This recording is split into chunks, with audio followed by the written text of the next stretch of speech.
and we've already opened with the flag salute, so we'll go right down to item A2, and I would like to welcome all our guests here this evening.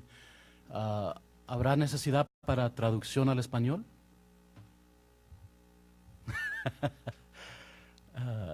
If not, Carmela, muchas gracias por estar aquí. Moving on to item A3, approval of this evening's agenda. I'll entertain a motion. Move to approve the agenda as written. Sorry. Motion's been made by Director. I move to approve the agenda as written. Motion's been made by Director Simmons to approve. Second. Second by Director Hilmes. Any discussion? All those in favor? Aye. Aye. Any opposed? Hearing none, motion carries 4-0. Moving on to item B1. Dr. Hurst, do we have any citizens' requests to speak? None. Okay, moving on to item B2, introduction of the Director of Information Technology, Dr. Hurst. See, he's very excited. We're very excited to introduce our new Director of IT, Rodrigo Ozuna. Certainly comes highly qualified, and he's certainly another piece of the puzzle that we're putting together an awesome team for this upcoming year and future years also. So we're going to just turn it over to you, Rodrigo, to say a few things. So I've written a statement. So my name is Rodrigo Ozuna, and I'm the new Technology Director for the Othello School District. Is that on? There you go. Okay. All right. First, I wanted to say thank you to the hiring committee, Dr. Hurst, and the school board for giving me this great opportunity. I want to say, thank you for giving me the chance to lead this department for this upcoming year and for hopefully for many more years to come. I wanted to tell you guys a little bit about myself. I was born and raised here in Othello. I graduated from Othello High School in the year 2000. After that, I went on to WSU, where I got a bachelor's degree in Management Information Systems in 2005. After that, I got a job at CBHA. I worked there for almost 11 years, where I finished with the title of IT Tier 3 Lead. After that, in 2016, April 2016, I worked at the city of Othello as their IT director there. There we had a couple of pretty good projects. I would consider pretty good projects. We were able to upgrade their infrastructure, their server infrastructure, from a standalone environment that housed a lot of their what are called virtual machines or virtual servers into a more robust failover environment where, in case of a server went down, those virtual servers were able to migrate from one server to the other server seamlessly, and nobody would know the difference. That was one project that we did. Another project that we ended up doing there as well is that we upgraded the police department's network infrastructure. They were on some old Cisco business switches, and we were able to upgrade them to a Cisco Meraki, more user-friendly network environment. So where basically anybody who didn't have the network technology side of it is still able to go in there and make changes. It was all cloud-based, so it was really good for that department. And then here I am with the school district. Some things about me, some of the values and the culture that I want to bring to this IT department is one is innovation and creativity. Number two is excellent customer service. Number three is professional growth. And number four is just a great team environment. That's what I hope to bring here this coming school year and many more years to come. Again, thank you guys for giving me this opportunity, and I look forward to working with Dr. Hurst and you guys on trying to provide a better technology environment for both the staff and the students. So thank you guys. Thank you. Rodrigo. Congratulations. Thank you. Thank you, sir. Moving on to item C1, consent agenda. I'll entertain a motion to approve this evening's consent agenda.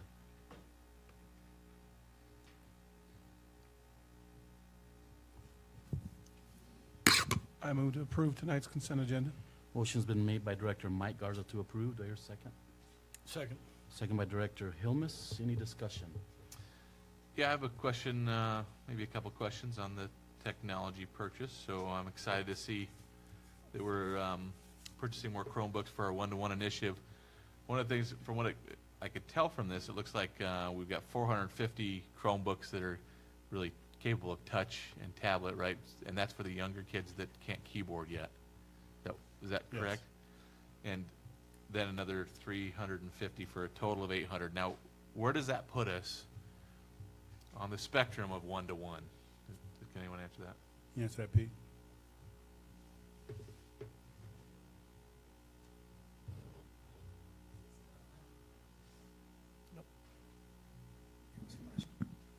There it is. This is your first, There it is. I think your first job should be figuring out these mics, because every single meeting.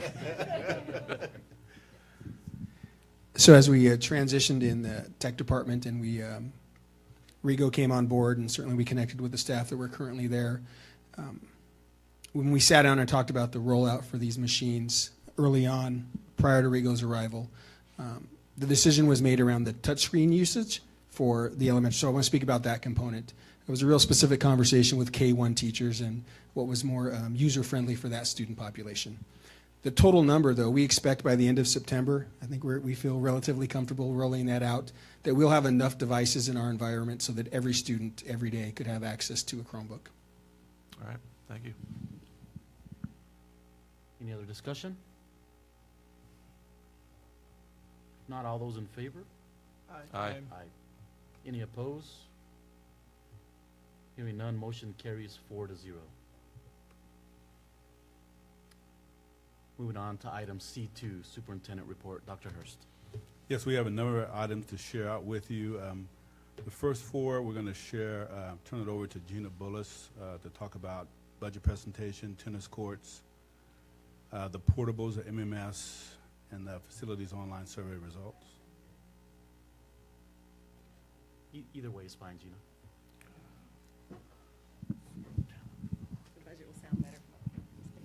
Okay, so those of you that sat through the workshop, we're going to give the shorter version on the budget. So the first, for your reading and pleasure later, the first 7 slides have to do with some history, 17 years of history for enrollment, revenues, expenditures, and fund balance.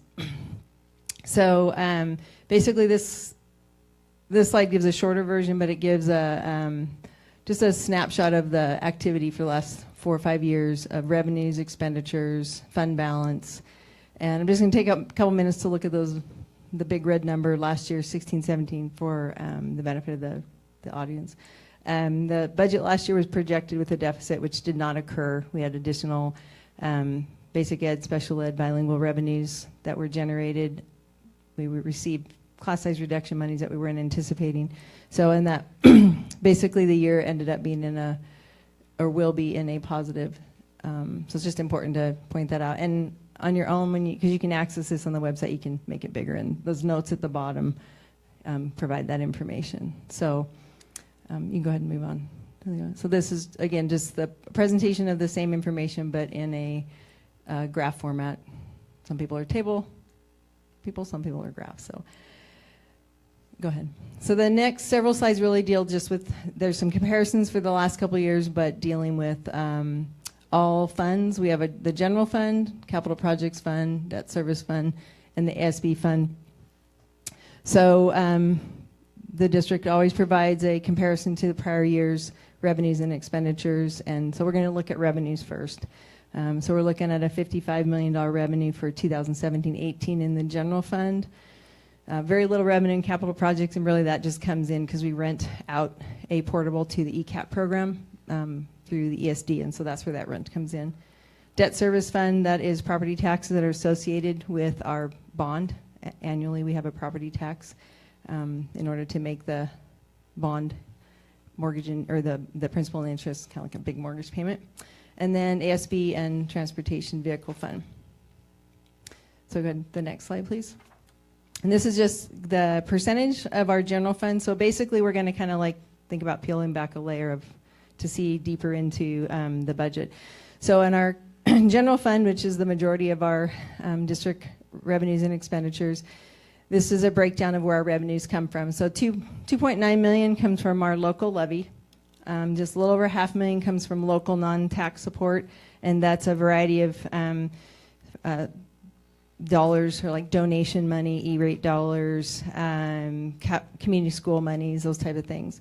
The $35 million is our basic ed, our levy, our local, or excuse me, our LEA, our local effort assistant money, special ed, and then the 4s and 6,000s series is our special program money, which is bilingual, LAP, and our title, all of our federal dollars.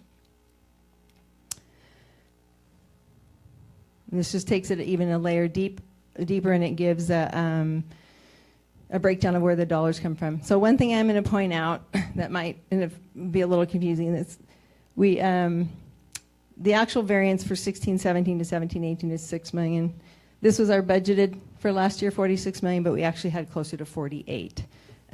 We always show the budgeted to the actual, so that's what's explained down in here, but we have about a $6 million variance in revenue, more revenue in 17-18. So comment-wise, our increased funding, we have additional basic ed dollars that are generated through a COLA, class size reduction, additional monies for material, supplies, and maintenance and operation costs.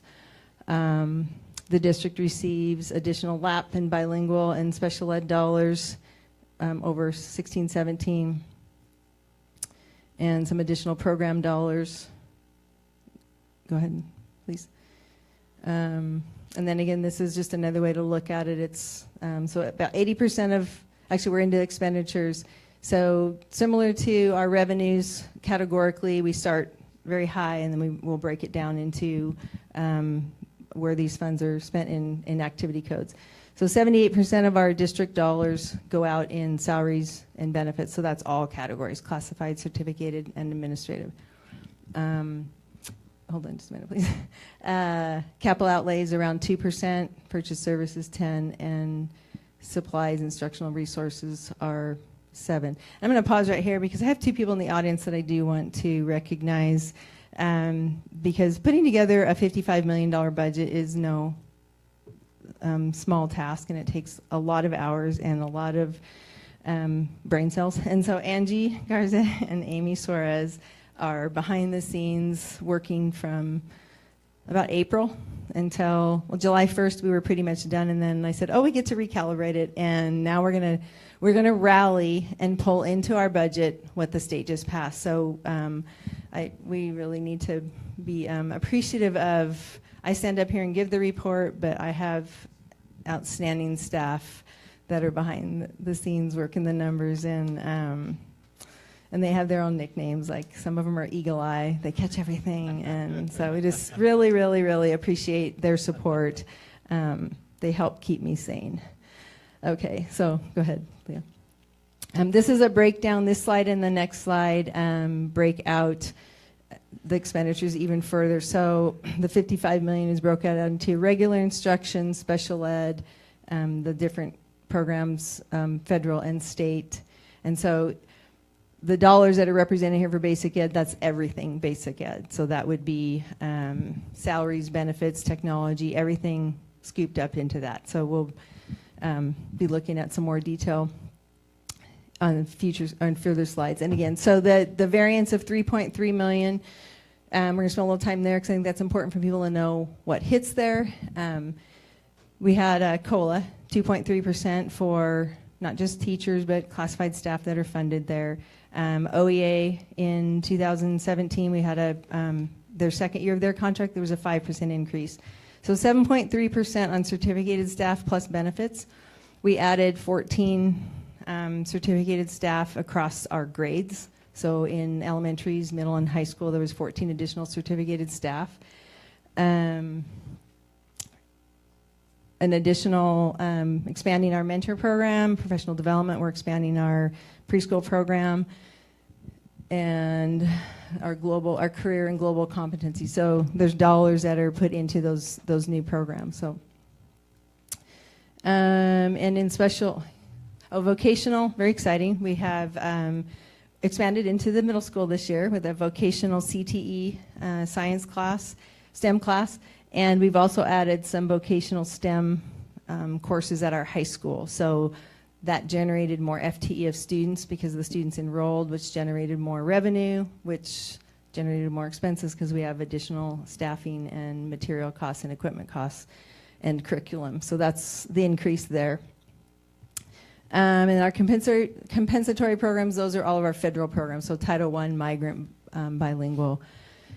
So there's additional dollars in LAPT. Very exciting to be able to be sharing that with principals in next week. The district received close to $1 million, which we just received guidelines, so the principals know about this much, but they will know a lot more next week. So go ahead to the next slide, please.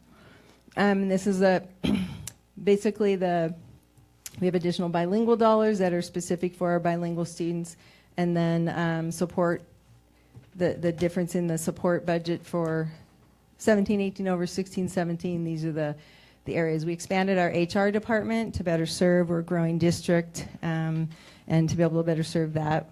We have a district secretary, which for those of you that this is your first time in, maybe to see our new area, we've changed the traffic flow. So we have a central reception area out here, and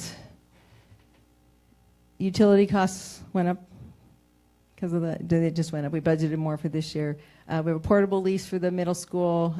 So those are the costs that make up that almost $600,000.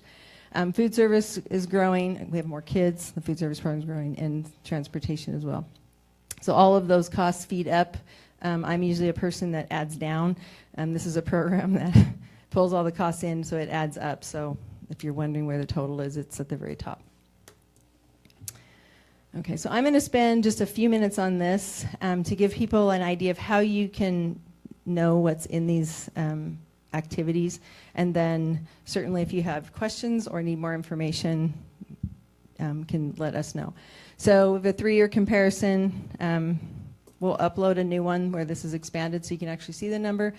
But basically, these are what we call activities. And so everything associated with the teaching activity, so that is teacher salary, parapro salaries, that whether they're out of basic ed or any program, is all pulled up into a category like this. So this is wages, benefits, anything that's tied to that activity. The state auditors define what goes into that activity. So the district does not decide. There's a definition, and so everything that we code is based on what the state auditor's office, where they tell us it has to be coded. So each one of these line items, so teaching, extracurricular, obviously that's all of our athletics and ASB activities, goes into 28. Learning resources, if you weren't sure what that was, the accounting manual shows that's like all of our librarian type costs. So again, I'm not going to go through all of them. They're color coded, so at the very bottom, if you can go down one more slide, please. The very bottom, it shows the total. So for total instructional support, 76% of the budget is there. For dining services, 4%, transportation, 3%, maintenance, 5%, utilities, not quite 2%, insurance, and then central office administrative support. So basically 92% of our budget is direct support to students and buildings, and then the 7.24 is still support for our students. It's just more of an indirect support. You can go past that one. So we basically spent the last few minutes, I've talked about the general fund, but it's important for the community and the board to know basically what's being planned for in the other funds. So the capital projects, and this is can you lower it just a little, please? No, there you go, thank you. This is the expenditure column. So this represents, this $58 million is all of these added up. We have a $55 million general fund expenditure budget, and $350 for capital projects. That represents our projected balance of the tennis court project that will be left for that will be paid out of 17-18. So part of it will be finished and paid for out of 16-17. The debt service fund, that is our budgeted bond and interest payment, principal and interest payment on the outstanding bonds. ASB fund, this is the projected budget of all of our schools, aggregate into one, and this is expenditures, not fund balance. And then the transportation vehicle fund represents what we'll be buying two buses. Go ahead. And then this slide represents the fund balance for each fund. So again, the projected fund balances for the end of the year, actually the budgeted fund balances are here, and then the projected for next year, which is based on ending plus projected revenue minus expenditures. Okay. Go ahead. So, if the board has any questions?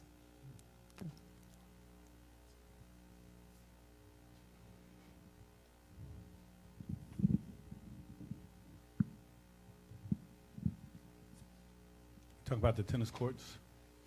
I'm going to sit down for this one. Yes, please. Okay.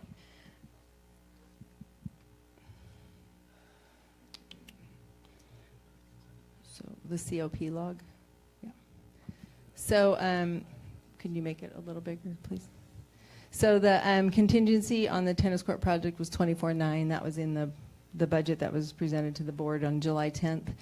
And the board already approved the first COP, which was to remove the conduit. And we knew we had to add some heights to the retaining wall, and then there was weatherproofing for an electronic box with COP3.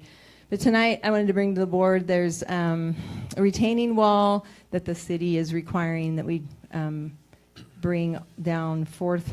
So on the west side of the tennis courts, outside obviously along the sidewalk. Actually, can you open up COP4, because there's a drawing, please. If you'll just go down one page, I believe it's page 2. Yeah, right there. So if you could lower it just a little bit. There you go. Actually, maybe if you could shrink it up just a little, please. I wasn't there last night. There you go. So down here is Juniper. So all along here, the city's requiring a retaining wall and a sloped, they call it a mulch, but it's really big rock to be put in for runoff and holding. Down here, there's an area that's the pavement has been lowered. So the COP shows that in 2 different pricing. One is the retaining wall, the other is the addition of the rock for almost $20,000. That uses up almost the majority of the remaining contingency.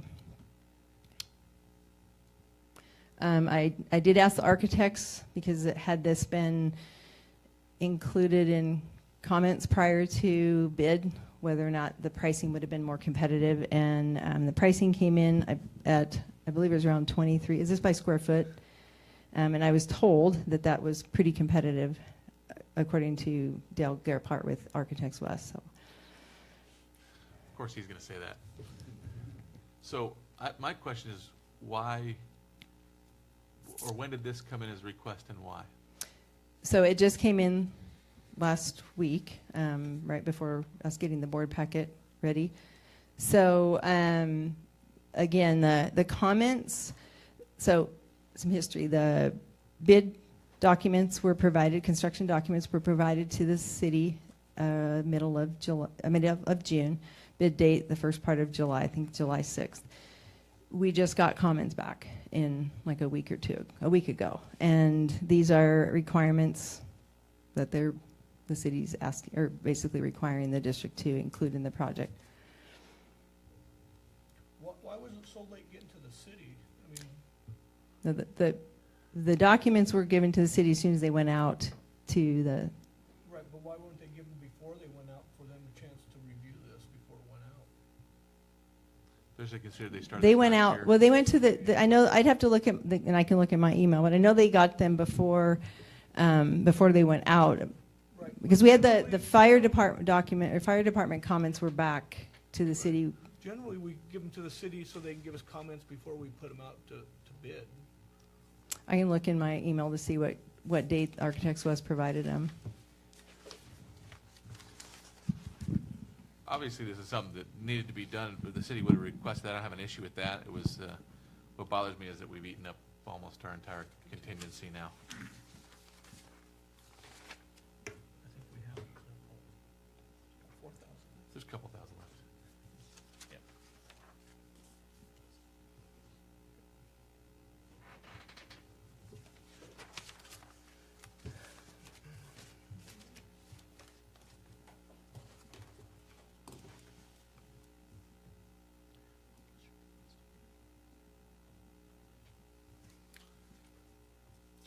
So do we need a motion to approve this?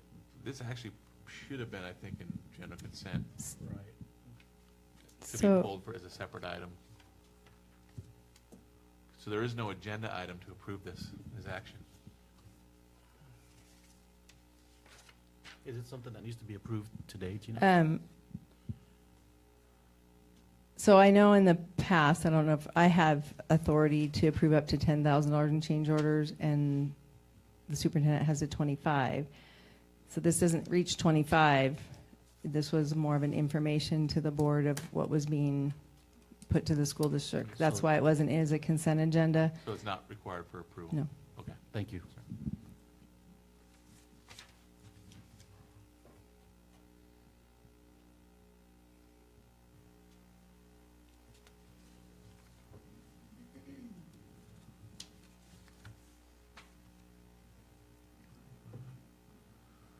Portables. Well, hang on a second. Oh.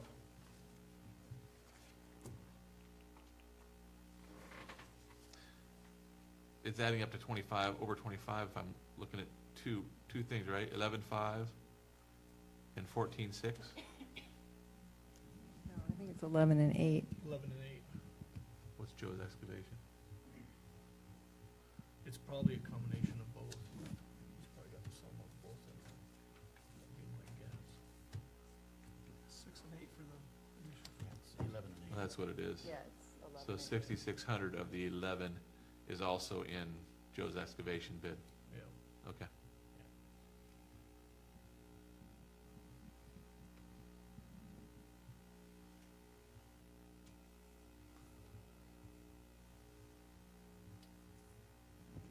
You good?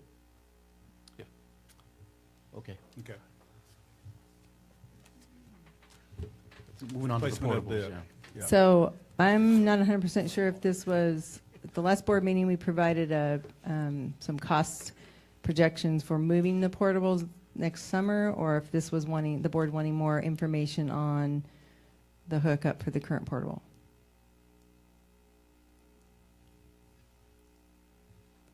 If you guys recall, I wasn't at the last board meeting. That's that again, Gina, sorry. So I provided the cost quotes for using from the crane company to move the portables, and I recall that there was just some discussion that the board at a future date wanted to have a conversation in the board meeting about whether they wanted to move forward with that for next spring. Yeah, I remember that too, and I think that personally, I wanted to see the dollar amount for sure, and then this is something we have time to make a decision on, obviously, but I think I would like to talk to more people in the community and see. A question I do have, so what is the expectation in your mind of how long those portables will be on that football field? We have to pass a bond and build Yeah. a building. You have a Or magic- building. So if we are successful this next February, and based on the projected timelines for building a school that would impact the middle school, it could be 2021, so 3 to 4 years. So the 2021 school year would be, if all went well, the year of occupation of the new school if the bond is passed. Is that? I would have to go back and look at that document because I have a lot of numbers in my head, and for me to just land on that without looking at what I've provided, I'm not in. I think that is what it is. I think it's 18, 19 planning, build from 19, 19 to 20, 2021, yeah. occupy 2021. Yeah. Okay. That's part of it too, is that the expense to move it, but for how many years? I mean, if you move for a year or two, I don't know that it's worth it. So those are that's the kind of information I want to be able to have to ask people when I talk about it. But I'm not ready to make a decision on it right now. I don't know if the rest of the board is. Good.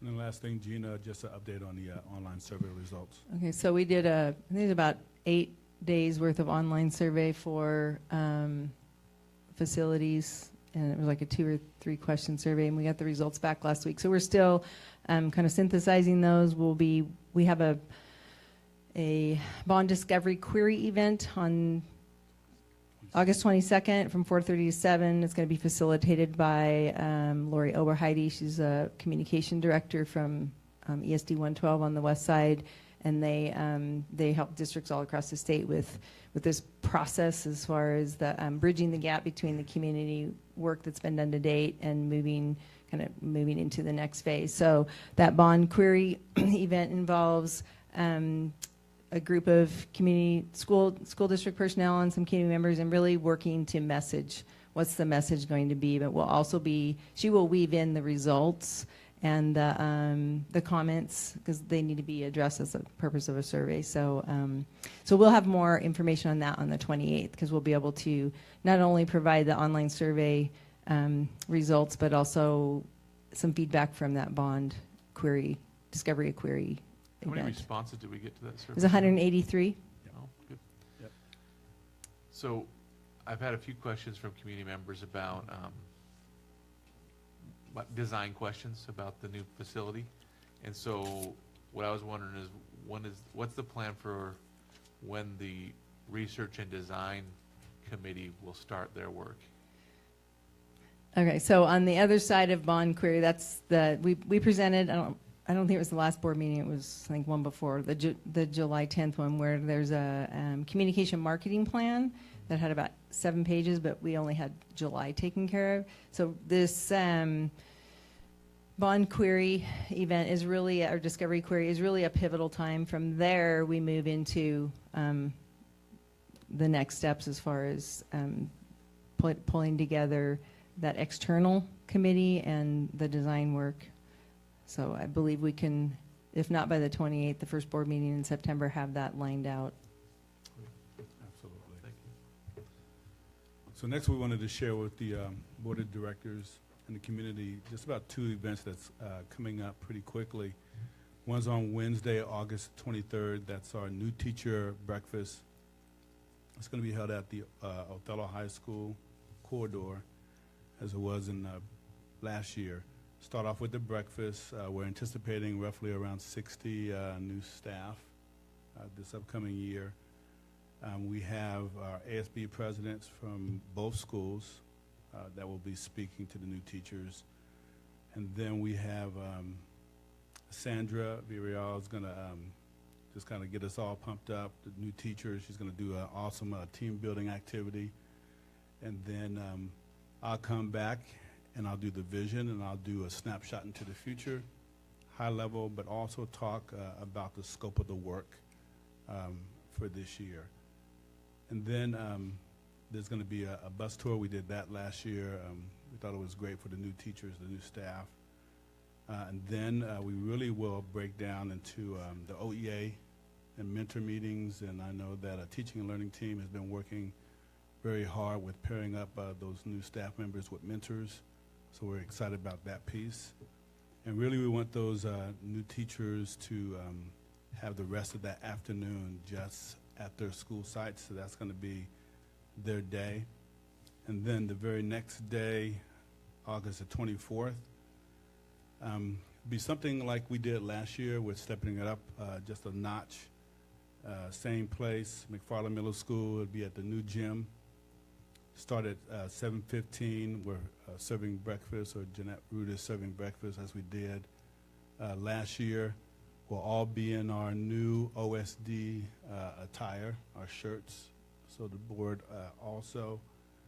And then we'll be serving the breakfast to all the members in the district. And then we have Pete, who's going to get everyone pumped up this time and get everybody all fired up. And then, we'll turn it over to our board president at that time. The board president will share some words, and then I will come up. And again, there's several things that will be happening, several unveilings. So we'll be talking about a new website. At that time, I'll introduce our director of communication, Molly Curtis, and she'll unveil the new and improved website. We'll also unveil our OSD wear, our attire, which we'll be sporting at that event. but there'll also be this concept of a challenge coin. The challenge coin is simply a coin that's typically given out through a secret handshake to those individuals who are exercising superior, practice. And we're really wanting to give those challenge coins to individuals throughout the community of Othello School District who are really exemplifying that they're moving toward the instructional vision and our instructional priorities. So we've been very clear what those are. And we really want to see our teachers holding to that, and we want to honor them by giving them the challenge coin once they are doing that. So we'll unveil that also. And then we have something very exciting also. We have a motivational speaker that will be coming. I've spoken with him. He is certainly high energy and pumped up, and his message will certainly align to my message also, and the message for the upcoming year. His name is Murray Banks. And then really after that, we'll turn it over to OEA PSC to have their meetings, and then we'll turn them over to their classrooms.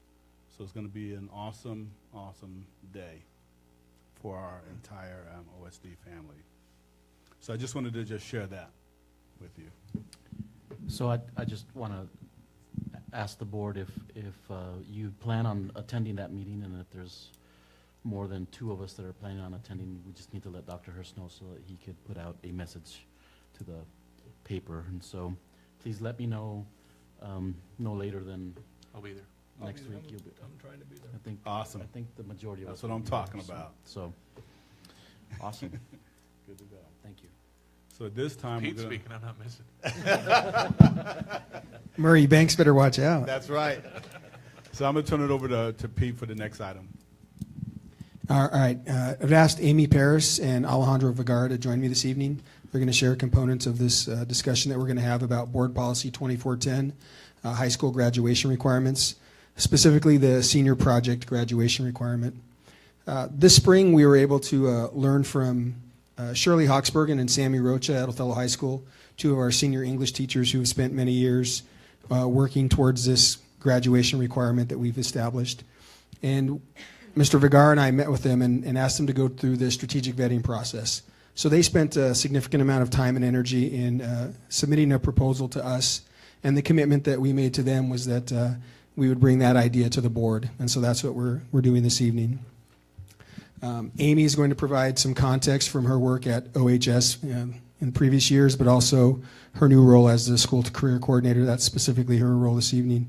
And then Mr. Vergara is going to talk about some of the engagement that he had with stakeholders throughout this process and his vision for Othello High School. Next slide. There we go. So the current reality is that Washington State has dropped the Culminating Project. That happened in 2014, and just as a local system, we've hung on to that practice. It's been part of our policy. And so what this image to us speaks to is how do we operationalize the vision that we've set for the system about this pipeline of services. And in our consideration and discussion, we have wrestled with the teachers about this project and paper really feeling more like a hurdle and not a bridge to a career pathway. And we know that OSPI has created this transition and focus on a college and career pathway, and we think it's right in alignment with the OSD movement towards global pathway preparation. So that's why we felt the energy and the need to say, hey, we need to push this forward. It's been a couple years in the planning at OHS, but now we're to that spot where we want you to really consider seriously to make this jump. The next slide is a question we've asked ourselves, and it's a question that I think Mr. Vergara and I have wrestled with the teaching staff, is are we lowering the bar? And as we thought about it, we felt like we're getting over 2 bars. One is the high school and beyond plan that's currently required, and the other one is the senior project that we require locally. And so what the teachers are suggesting, and I think what you'll hear from us tonight, is really we're not lowering the bar. We're really raising and elevating the bar as it relates to global pathways and those sort of career aspirations. It's going to be a challenge for our students and our staff, and we're certainly going to have to build their skills around that. But we feel like we're ramping it up a bit in that area, which requires that we make room for the new, right? That's new thinking. And so what we're asking you to consider removing is our current model of a senior project.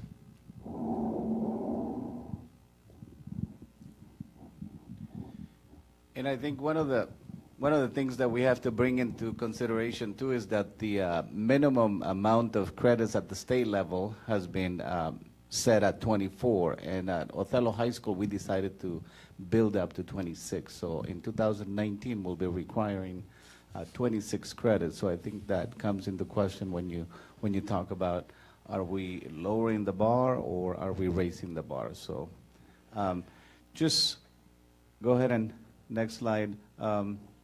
Like Pete says, we involve the students because they're the ones who are getting affected by this requirement at the local level. So we had a program that I had been exposed to in my years as a prior ASB advisor, and it's called Raising Student Voice and Participation. It's composed of 3 different sessions, and it involved the whole school. It was a school-wide program, and we met on April 27, May 4th, and May 11th, and we basically went through a process to identify things that Othello High School was doing well, and also some things that we needed to work on as a system. And the top 3 priorities that rose to the top based on the students' feedback was 1, better food, and we have a plan to address that as soon as we come back into session. Number 2, bring back driver's ed. I think we have a decision on that, and we'll present that to the students as to the reasoning why we can't bring it back. And then number 3, and why we're here today, is the No Senior Project. And basically, the students said it's too stressful. It's a waste of time. It hasn't been a state requirement for the last 2 years. It has no relevancy into what they do and know at the high school. Again, according to the students' perception, it's time-consuming. It's a distractor, and they actually believe and perceive that our graduation rates will be increased if we do away with the senior project. Quick question. Were all the students surveyed, or how did you get that? All the students through the RSVP program. We did it through 3 futures advisory sessions. And yes, all of the students who were in attendance that day were able to participate, yes.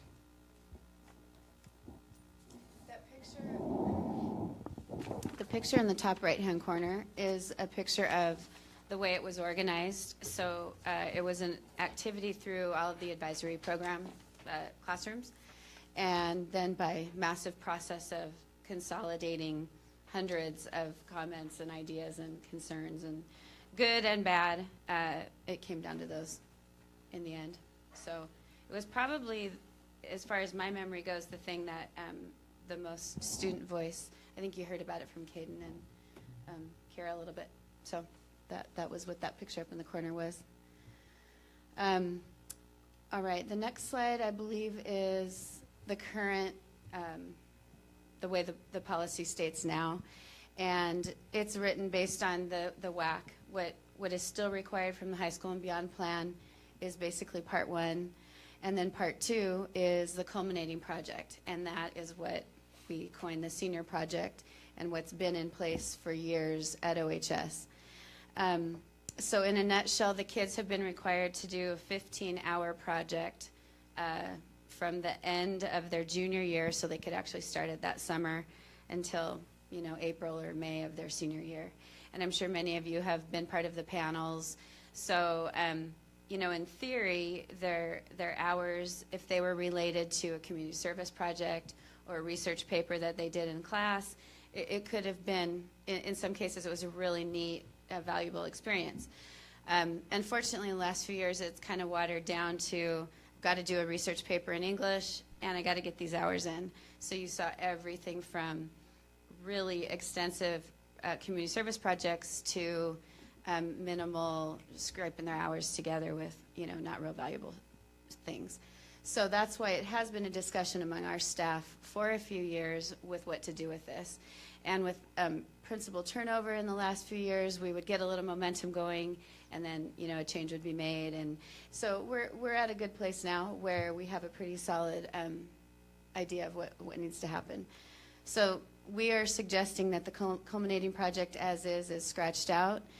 We want to keep the third part in there is the portfolio, or an electronic portfolio, as a forum to be able to show the kids something tangible, whether it's, you know, physical portfolio or electronic, what they end with in their high school and beyond plans. So that would be the forum in which their high school and beyond plan is completed. And then finally, obviously there's going to still be assessments and things that the kids have to pass. So the new grad requirements would just include those 3 parts instead of 4. The next slide is, I've handed out a different visual that I think is just a little bit easier to read, but the same idea. The 4 global competencies that we this year are building capacity among our directors and among the adults in the district, as well as beginning to roll it out and figuring out how to integrate these competencies into all of our curriculum, K-12. We are considering these. This is our filter through which we're doing everything now. So the proposal or the ideas, the brainstorm that we're starting with, the new senior project ideas, has to do with, it covers all of these in some way. I'm proposing that there's a research into their future career, of course, for kids that will include a template by which it's consistent, all students, whether they plan to go straight into the world of work with hopefully some secondary training, post-secondary training, or into college or a technical school or an art school, whatever it is, they will all have to filter through the same questions about their future and how this will affect them globally later, and what kind of bridges they'll have for the future. I believe that a presentation, the feedback that we get from the community on our senior interviews and our presentation is probably the most valuable. We always hear from our community members that they love to see what's happened to our kids in the 4 years that they've been at the high school. And it's fun for them to be confident about something. So in this proposal, there's still a component of the kids presenting to community, possibly to their own families, maybe even to people that work in the career field of their interest. And then just one more, take action. That's a big one of the 4 global competencies. And we intend to create this program based on them doing some of the legwork on the research and finding places to visit and things that will help educate them on their future careers. The 21st century skills that we've listed at the bottom are woven into these things. That's another common phrase that you hear in the industry, in high school, in college, in CTE, everywhere. Our kids just have to be able to do those particular things in order to survive. They have to be able to problem solve and be creative and think analytically and communicate. So no matter what group you're in, if you're asked, we just talked to a bunch of people from Simplot, and they said, what do you need for your entry-level workers all the way through your managers? And they said these exact same things. So our intention through the competencies is to, like I said, infiltrate everything into our curriculum. Okay, so the next slide. And again, we are not here to say this is what we want. But if we had our magic wand right now, this particular thing wouldn't go into board policy. We're just asking you to scratch out the Culminating Project with the understanding that the high school staff and students will come up with how we want it to look in the future. But this would be an example of a solid proposal for what we would like to transform it into. So to meet the high school and beyond requirement that's still there on the books in Washington State, first of all, to address the English issues, he mentioned Shirley Hawksbergen and Sammy Rocha. They have been instrumental over the years in making this happen through the senior English classes. But like I said, it's become kind of a beast, taken 3, 4, 5 weeks out of the curriculum over the course of the senior year. So we think that it makes a lot of sense to put it back into the advisory system, and when done right, everything that has to get done should be able to happen in that extra advisory time. So that's what we would say, pull it out of the English classes. This will be guided by a team. I like the idea of putting together a senior team that includes, we have an existing position at the high school, a college and career coordinator. That person would be instrumental. Obviously admin, I would love to be a part of that team myself. The senior lead counselor, so that they're watching out for grad requirements and making sure assessments are made. A parent coordinator, students from the senior class, possibly the junior class, and then our advisory, we have grade level leads at every level. And so the senior advisory person would obviously have interest in this program. So what it might look like would be a study of the career and the education that it would take for them to get there in their future, as simple as that. I would love to see them complete maybe like a 4-hour site visit to that particular career, whether it's local or bigger than that. You know, maybe they go out outside of Othello, if that's appropriate, or maybe even outside of the state, possibly. But we are here in this team to create those opportunities for our kids, and at the same time streamlining that with our industries. So if I have 20 kids who want to be linemen, I'm not going to expect them to go out and make their individual contacts, but I will then contact a Vista or whoever and say, okay, let's put together a really great 4-hour afternoon where those kids talk to the linemen, interview them about their education, the goods and bads of the job, finances, all of that stuff. So I see it more, it will definitely be up to the kids to make some contacts, but it will be on the adults in the building to also just streamline this into a much more solid program.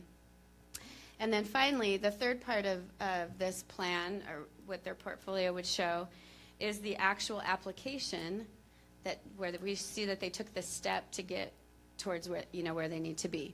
We've always required our seniors to fill out some sort of a college application. In some cases it was relevant, and in some cases it wasn't. This would be the actual Peritech application, Central, Art Institute. Maybe it's a job application for a local industry if that's where they have chosen to go. Military, that they signed on the dotted line.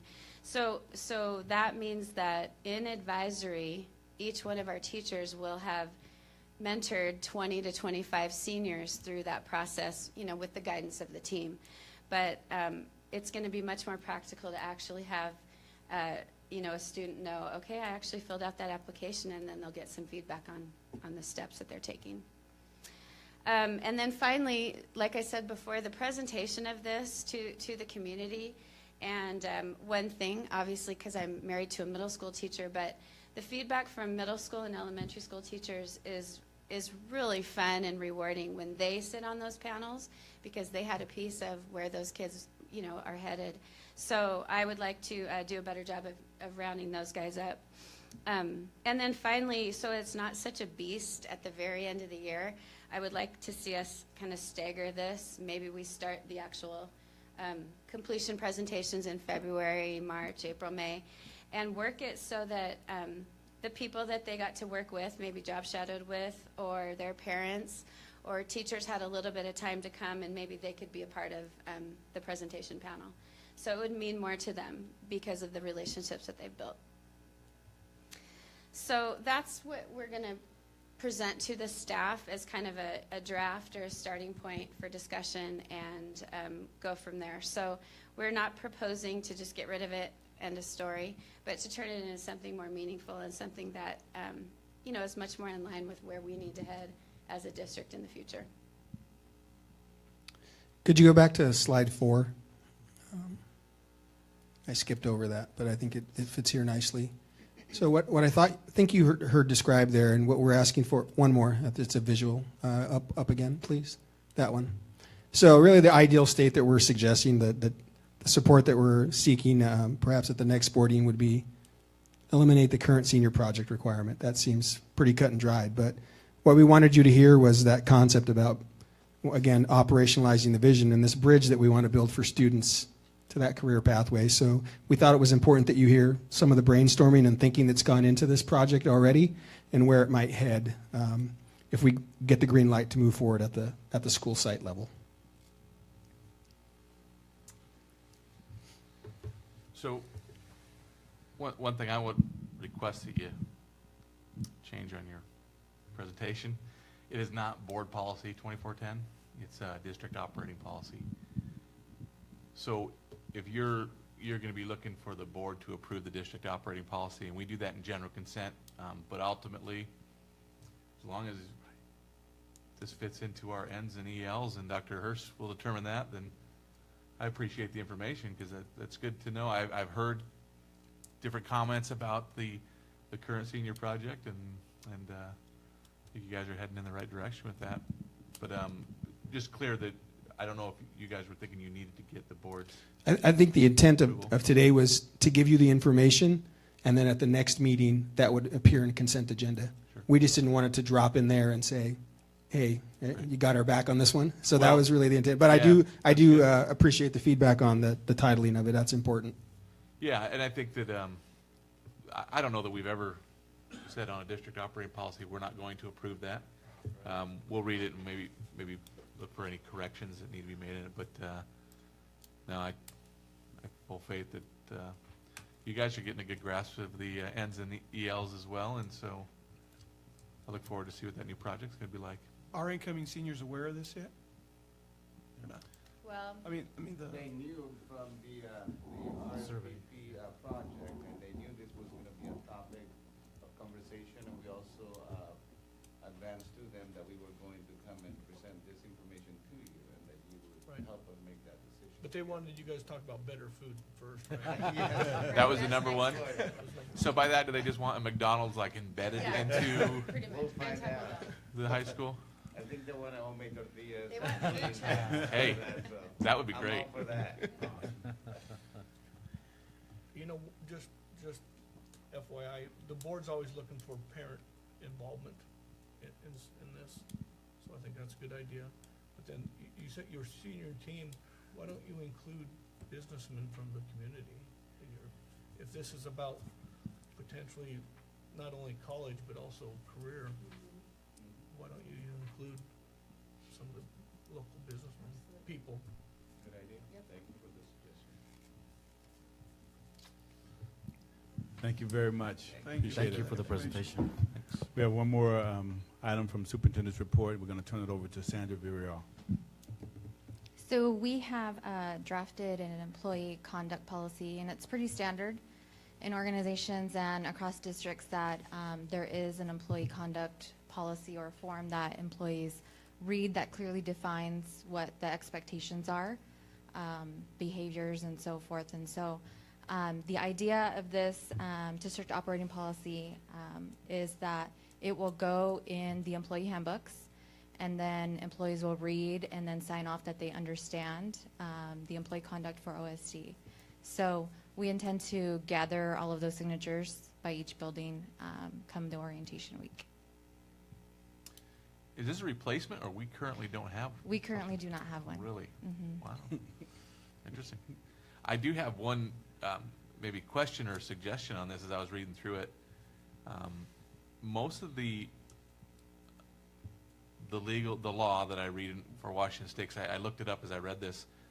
Now with marijuana being legal, they don't. This just says alcohol or controlled substances, right? Correct. Most of the law now states alcohol, marijuana, and controlled substances. So just a thought, you might want to look at the wording of that, because Yeah. it's no longer controlled like other drugs. Right. So Yeah, we'll I definitely don't take a know. look at that. Maybe just a thought. That was the only thing I had, but yeah, I think it's great to have. Interesting that we didn't have it before. Thank you. Thank you, and this concludes the Superintendent's Report. Thank you, Dr. Hurst. Moving on here to, We moved through it fast. I Items. do have one comment. The legislative report. yes, item C3, director discussion, and Director Simmons. So really nothing's happened, but I did read in the paper this morning that they have been meeting small groups even with the governor, trying to come up with some kind of solution with the water rights thing, but nothing yet. The interesting thing is, and they spoke specifically in the paper about Richland, so they have a project going on right now, but they have no state match money coming in because of this, so they're having to borrow money. I don't know if it means borrow money from the general fund, but they're borrowing money that they will have to repay later, which probably for a big district and building one school right now, that's doable. But for a small district, that's got to be difficult for some of these districts who are about ready to start their construction. I wonder what they're doing, but hopefully that'll be Well, cleared up even by the end of the year, I but who know, knows? Like Connell School District, they had their project out on ad, assuming they were gonna get their match money, and they ended up pulling the Oh, project. really? Yeah. Well, there you go. That affects some people. Yep. Yep. But that's all that's new. Okay, I think that's all we had for director discussions, unless there's something that someone would like to have a discussion about. Not moving on to item D1, assurance of organizational performance. And as we look through these Survey Monkeys, EL9 being the first one, I believe, everything was in compliance, but I'd like to review all the comments and make sure that these are comments that we want to keep and add. So for question number 1, it was found unanimously in compliance. Comment reads as such: it would be helpful in further reports to include evidence of compliance instead of stated compliance during this year. What were the actual total revenues and total expenditures? And so I'm not sure if any of the board members that are present are the one that asked that question. And I just don't know if they can, at what point they can give us the actual. And I'm not sure as well, and that's a great question. Dr. Hurst, do you know? So, for this particular monitoring report, you'd be able to have actual for 15-16, Right. which can easily be put in there. It's provided in the year-end report in November, but if that's something that you want stated in the monitoring report, it could be included. Can I get consensus from the board? Is that something that you guys would like to see? So, for a couple of these comments, I was going to wait till after this to make this comment. I feel like this is not maybe the best time to do this EL, because we don't have final numbers, and we're just barely hearing about the budget for next year. So I had a difficult time answering any of these because I would think that we'd want to do this EL based on some fresh final budget information from a previous year, and with the way it works in school districts, I just wonder if Chris, you may want to consider this a later date to review this, and then probably some of the questions that were brought up on here would be actuals because they'd be done later. So that's. I don't mind the comments being there. I think they'll probably take care of themselves if there was a change in the calendar. I think, yeah, it would. I always like, when you look at the first one, I always appreciate evidence. So if you say expenditures and revenues, that's evidence that we didn't go outside what was budgeted. Right now, you have no way to determine that because you don't even have the final numbers, right? So you can't show us the evidence this time of year. And kind of the same thing for the next question is, Right. we know there was some included expenditures, but I'm assuming Gina doesn't have a final number, so. I'm not sure that works for every question. Is that correct? Just the first two I was Right. thinking of Mhm. primarily, and then there might be some later. There's no other comments, are there? Question Yeah. 3 has a comment. Number 3. Yeah, just the first two. 3 definitely doesn't apply to that. Right. What does the rest of the board think? Well, I think if we want to change, if we want to answer our own question, then we need to change the calendar or have Dr. Hurst. I say include the suggestions, which would probably lead Dr. Hurst to say, well, okay, if the board wants that, I'm going to have to change it in the calendar. Because ultimately, he gives us the recommendation for when we review ELs. Mhm. And so, I say keep them, those Okay. first two. I say keep him, well. Okay. Any, I think that was the only, I think the first three were the only three that had comments. We haven't So- gone over 3 yet. Oh, I'm sorry. I don't know if that's even. It's a question, I think. I'd like to hear the answer. So the comment is this: is there a way to pay hourly employees every 2 weeks? That's the question. And so he also stated, I receive many complaints each year for starting employees as they do not get paid for up to 2 months after working under the current system. Is that correct, Gina? So we've already started some research across the state, basically for districts that, the system is set up, the majority of districts in the state pay once a month because of the reporting for retirement. And so I'll have data on that on the 28th. So we've already started the research for that.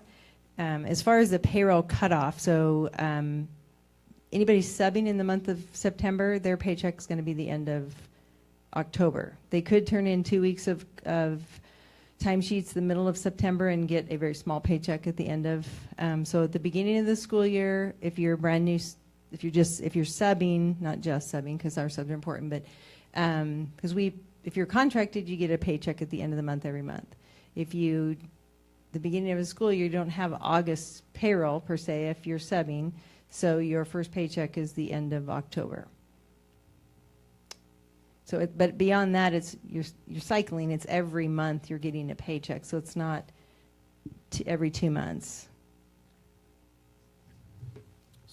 So you're looking into the 2 week question, every 2 weeks? Yeah. So far, the data we've gotten back is a resounding once a month. Oh, okay. And our ESD is looking across the state, because everybody in ESD 105 in Yakima is their data support. None of the districts that they support, which there's over 30, every district does it once a month.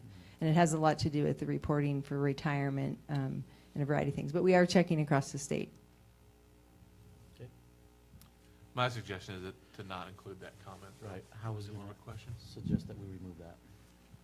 And I believe that was the only other question that had a comment. So we will move forward with EL9 and find it in compliance unanimously, and we'll keep the comments for the first two questions. Any other comments on EL9? Okay, moving on to item E2, EL10, Facilities Program.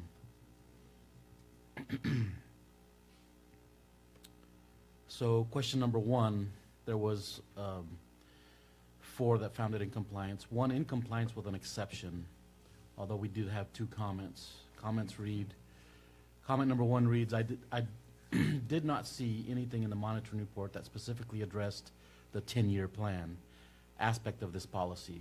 Was this verbiage by the board meant to keep the district proactive? That's a question.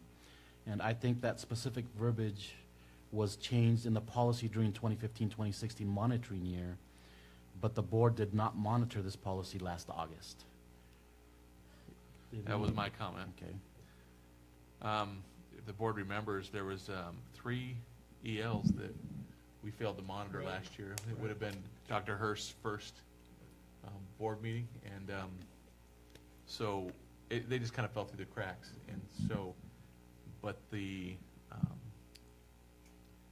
this policy was updated in September of 15.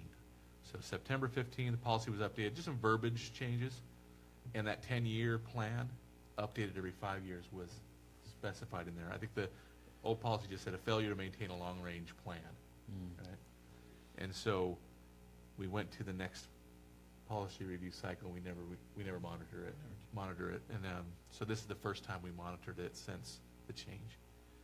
So I think that might be the explanation for that, but I don't know if.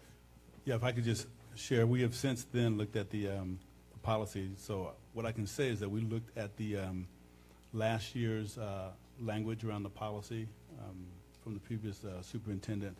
It didn't have the term or the wordage or the verbiage 10-year and updated every 5 years. So now, since then, we've looked at that, so it'll be included in that report from now on. So, do you know, is there a 10-year plan that's been updated? I didn't think so. Yeah. And I think that was why the board had adopted that. Do you, as a board, you guys remember that I do. now? I think Why that so. was adopted? Okay. Yeah, I think that, I mean, that was an oversight on our part too, that we missed the monitoring of those. Okay, so the second comment is just a comment appreciating the efforts to include the community and the plan in the planning process. And so it goes on to say, I believe we have more community input in the last planning cycle than ever in Othello's history.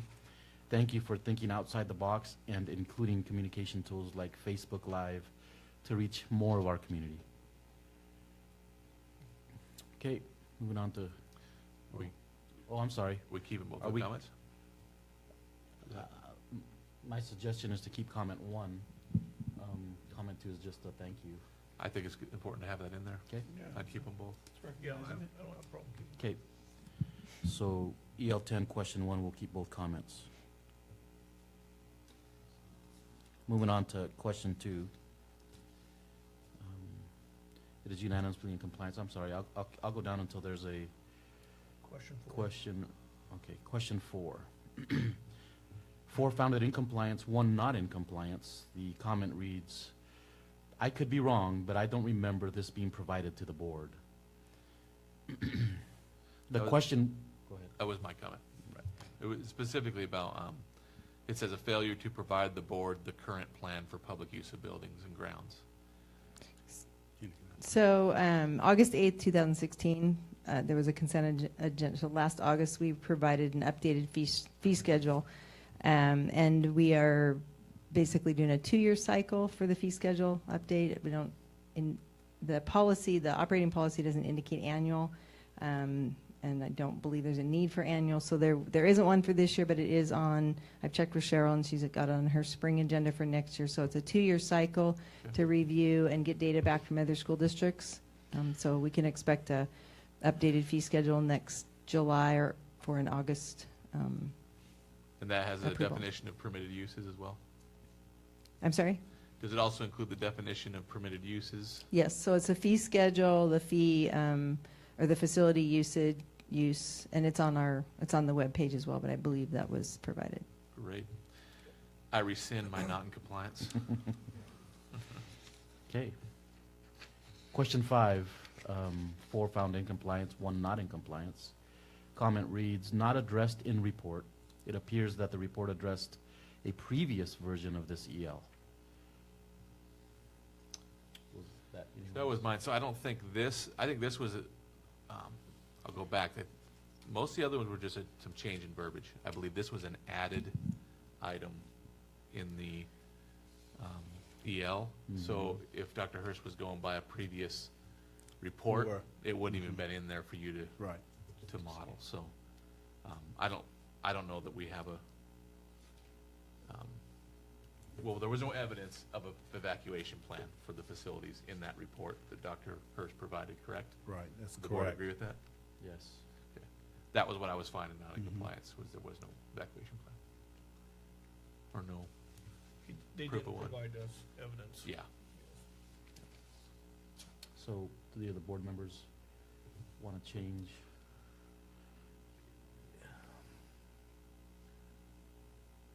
I'm pretty confident there is an evacuation plan for all high schools.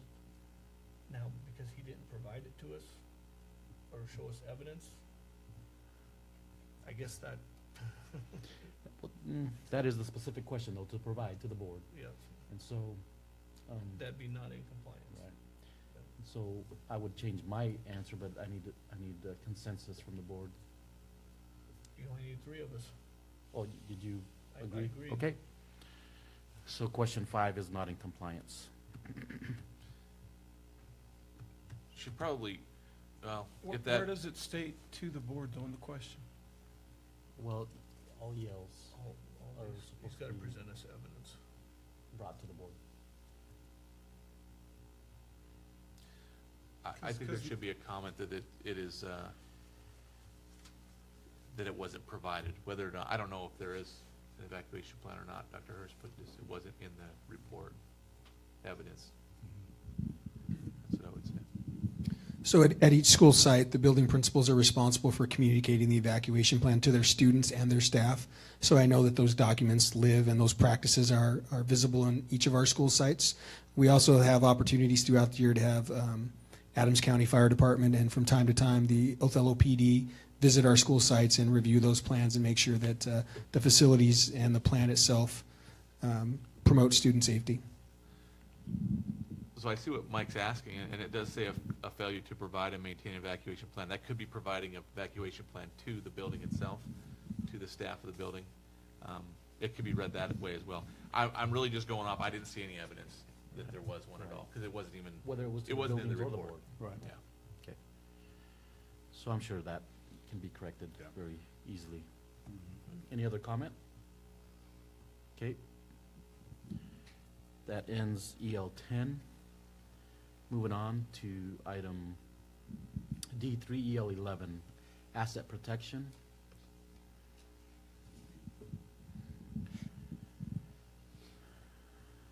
For the sake of time, I'll just move down to question number 3. 4 members found in compliance, 1 not in compliance. The comment reads, I do not believe we have done an energy assessment district-wide in the last 5 years. My comment again, that was based off the report that I think it mentioned 92.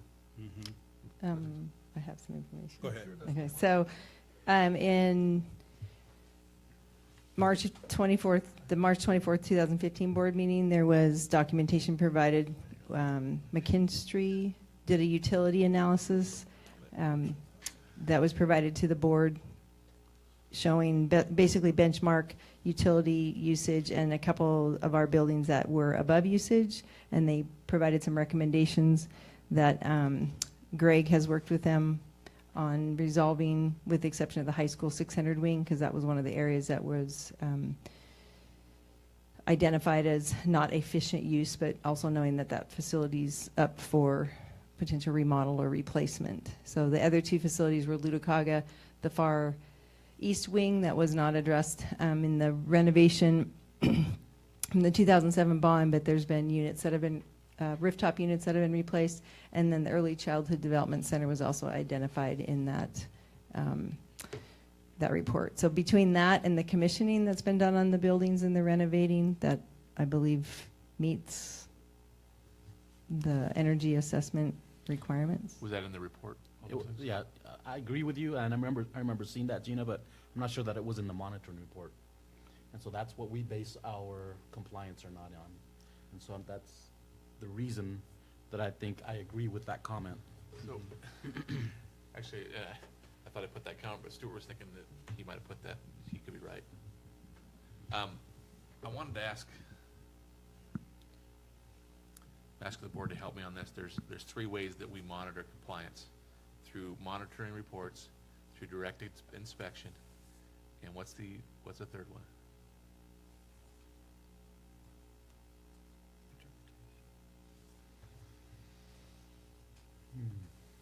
Hang on, I'm going to bring up the GP. I don't recall. Because I'm trying to see if maybe it, based on what Gina shared with us, maybe it is, we can find it in compliance. But Is it through our board meetings? Information given at board meetings? I'll find it in a second. It's going to be a BSR, right? There we go.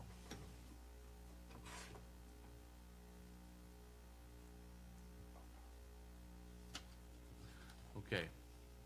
The board will acquire, this is BSR 4, item 2. The board will acquire monitoring data on ends and executive limitations policies by one or more of 3 methods: by internal report, in which the superintendent discloses and certifies compliance information to the board; by external report, in which an external disinterested third party selected by the board assesses compliance; or by direct board inspection. So, I guess the question would be, I mean, we're determining this right now, right? And if that was a verbal report, It was an external one. no, it was an internal report. It wasn't written, but it was verbal. So I think that I feel comfortable, I mean, we're supposed to monitor past performance, right, but talk about what we're doing in the future, and I think that, I feel comfortable saying that is in compliance based on the verbal report we just got. Director Helmus? Okay. Yes. In, All right. based on policy that we're supposed to give them the benefit, what EL is Allow the superintendent to make a interpretation. reasonable interpretation? I agree. Wow, we're on this Okay. today with policy, huh? So that is unanimously in compliance. I think that, question 5.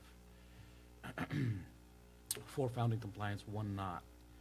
Comment reads, noted that Dr. Hurst found himself out of compliance in this area. However, this issue was previously brought to the attention of the board, and my understanding is measures have already been implemented to prevent further compliance issues. I believe that comment to be correct, although, did any of you that are here write that? I didn't. Okay. So do you have any questions about that comment? Does everyone agree? To me, this is a little bit different than the last one we just talked about. And I understand this comment, and I do believe going forward it is in compliance. But I think to not, okay, I think it needs to be somehow put into the evaluation, right? I'm okay with finding in compliance, but I definitely think the comment should state that this was, definitely state that it was out of compliance. And I think the way it's written is probably pretty good. I don't need to find it out of compliance. I'm the one who chose out of compliance because I was agreeing with Dr. Hurst. Again, you guys always disagree with Dr. Hurst on these. But I think that comment could make me change my mind. I think it makes sense. I don't want us to forget about it, though. Next year is all Right. that it ever happened. Consensus from the board? I already found it in compliance, so why would they change it? In compliance, and just leave the comment. And I believe all of the other questions were found in compliance unanimously. So we'll keep the comment in for question 5 and in compliance. Any other questions about EL 11? Okay, moving on to item E1, policy review.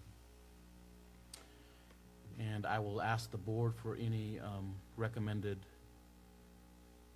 changes or updates on GP 6.1. I know that Director Simmons.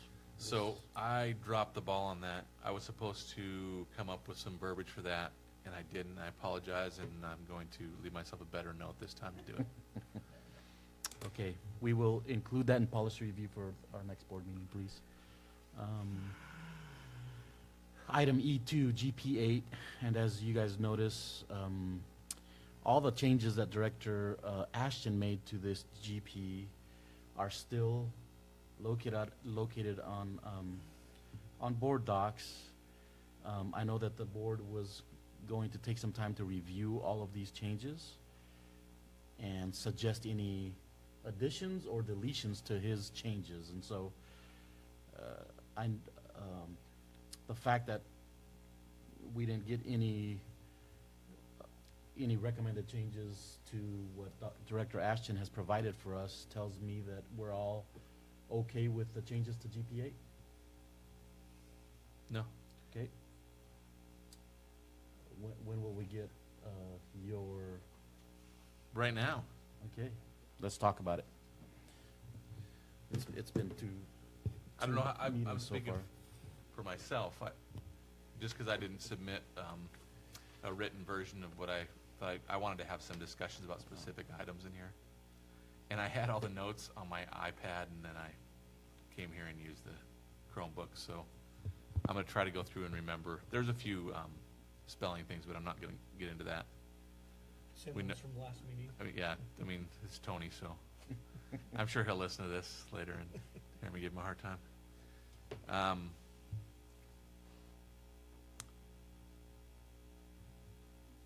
If anyone had some specific questions or concerns, feel free to Well, just jump one in. thing, actually, the very last thing, absence of a school director. I'm not sure if it says whenever possible, each school director shall give advance notice to the president of her inability to attend a board meeting. A majority of the board may excuse a school director's absence from a meeting if requested to do so. Okay, why does the school board need to approve, I guess approve's not the right word, excuse a school board member's absence, and and it says if requested to do so, who requests it, and why would it be requested? That's a great question for the person who wrote the GP change. Yeah, I agree. I think that everyone who has questions like this needs to make a note of it and try not to leave it at home, like I did. On that one too, I was actually looking at, and it's if really this is about unexcused absences, this is obviously about a person who's just said, I don't want to be on the board anymore, quit showing Right. up, right? Why for? Why would we go for or before? Unexcused, we're talking here. That's someone who hasn't even requested Right. that their absence is excused, right? Right, So- notified the president ahead of Mhm. time that Mhm. I'm not gonna be able to attend this meeting, I think i.e. the person. who 3 would wrote be this. more than enough on that, because we've never run into that, and I don't expect we will, but I think that would be someone who basically has said, Yeah, I'm done. I'm done. Okay. So my assumption, Director Simmons, is that whatever questions you have, are you going to want an explanation as to why Director Some of Ash- them were things that I wanted to get, Okay. actually, the board's opinion Okay. on. So just a general comment about this, the board meeting agenda preparation and what the meeting will look like is what this policy has always been about. And as I was reading through it, I was trying to imagine Director Ashton's rationale when he was wanting to include so much. It's a little bit operational to me, but it's board meeting operational though. So it's not out of our realm. I'd like to know too, he had said, I think, that he would probably eliminate some other GPs because this includes some other GP. I'd like to know which ones those would be. When I get down to the meeting types, you've got regular meetings, Mhm. Special. which include work and study sessions, special meetings, and then it just says executive sessions there, but then it has executive sessions below it. So which one? That's a little bit confusing to me. You guys Yeah, know what that might mean? To me, a work study session is a special meeting as well. Mostly because to me, regular meetings are the ones that we know at the beginning of the year. These are when we're going to meet this year. That's the every other. So a work study session would be, I've always looked at this as a special meeting when we do a work study session. Mhm. Now, I'm guessing Tony got this from another district, Yeah. so he may not have it like a rationale for it. He would just copy and pasting. But so those are a couple questions I had, and I don't know if you guys disagree with my concerns on the way those are worded. Mhm. I I can see. I mean, I don't disagree with your concerns, but without knowing what the intent from Director Ashton was for adding those, I don't know that I could choose anything Well, if we get today. our thoughts together Okay. today, then next meeting when Director Ashton's here, I'm assuming he is, Mhm. then we can bring him up. Okay. What if I'm not here? You guys need to know what I'm asking, right? Then we'll just approve it. All meetings, including works, and this is works, it actually goes into details about what regular meetings are. All meetings, including work study sessions and retreats, must be advertised as meetings that are open to the public. Got that? But above that, in the main body under regular meetings, it says, each meeting will will be held at the district office on First Street unless another location is determined by the presiding officer, I would say president, that should say president, or by majority vote of the board. In addition, work-study meetings and/or board retreats shall be held periodically upon approval by the majority of the board. Each meeting will be held at the district office. That's just saying it again, right? Yeah. It's a little bit redundant. Unless determined by the president. I think I'd reword some of that too. But I think my bigger question for the board is, do we need to have this all in one place? Could this be a district operating policy, I guess was part of my question, as far as special board meetings, because that gets into more legal stuff, right? Yes.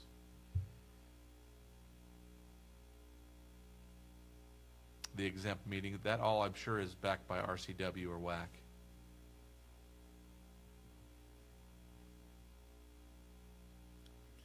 I don't mind the meeting conduct and order one. I think that's a good thing to have in board policy. And board meeting agenda preparation. So maybe as I'm talking through this, it's that middle piece that I wonder if that belongs in a board policy. Those are the questions I have that. You mean the organization of board meeting section? Yes. So I'm all for waiting and having some discussion with Tony, but I didn't want to lose an opportunity for us to discuss it as well. Yeah, because some of those are specific to 24 hours before and all this other stuff that, like you say, have to be tied to an RCW or a WAC for some reason. Right. And maybe he'll have a good argument either way. But those are my concerns. Okay. My suggestion is that the four of us that are here review this GP8 policy, that changes were made by Director Ashton, and bring to our next board meeting direct questions and possible changes so that we can hear both sides. Could you, if you have a chance, if he doesn't listen to this, could you ask Director Ashton what policies he would change or eliminate that he said were kind of redundant based on what he put in here as well? I will make contact with him tomorrow and then let the board know. Okay. Any other questions about GP8?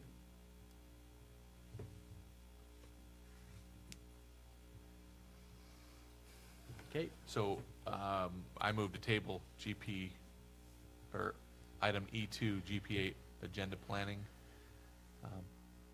And keep it in policy. to next meeting policy review. Okay.